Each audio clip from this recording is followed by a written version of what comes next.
Pemimpin yang hari ini dengan jargon dan juga semangatnya, yaitu bagaimana beliau selalu mengatakan gerakan tidak ada perubahan ini yang diperlihatkan oleh Surya Paloh.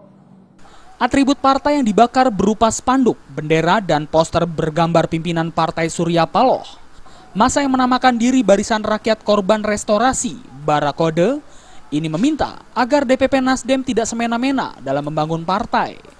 Pengunjuk rasa juga merobek baliho berukuran 4x6 meter yang terpampang di depan kantor Nasdem Sulawesi Tenggara.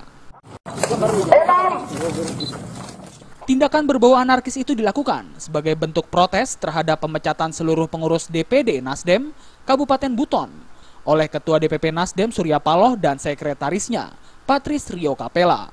Dalam aksi itu massa sempat memanjat kantor yang tertutup dan menendang pintunya.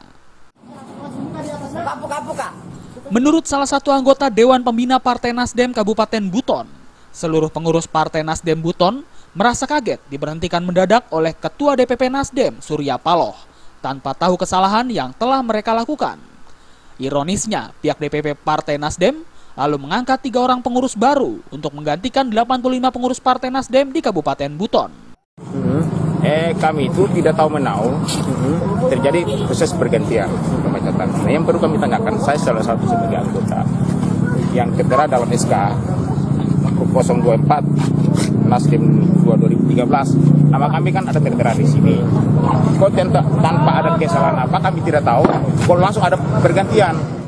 Pengunjuk rasa meminta kepada pengurus DPP Nasdem untuk menghentikan cara-cara pemecatan yang tak beretika. Menurut para pengunjuk rasa, jika memang harus dipecat, seharusnya disebutkan apa kesalahan yang telah dilakukan. Dan pengurus bersangkutan diberi kesempatan membela diri. Dari Kendari, Sulawesi Tenggara, Dedi Indrawan melaporkan. Bakar itu terakhir baru pulang.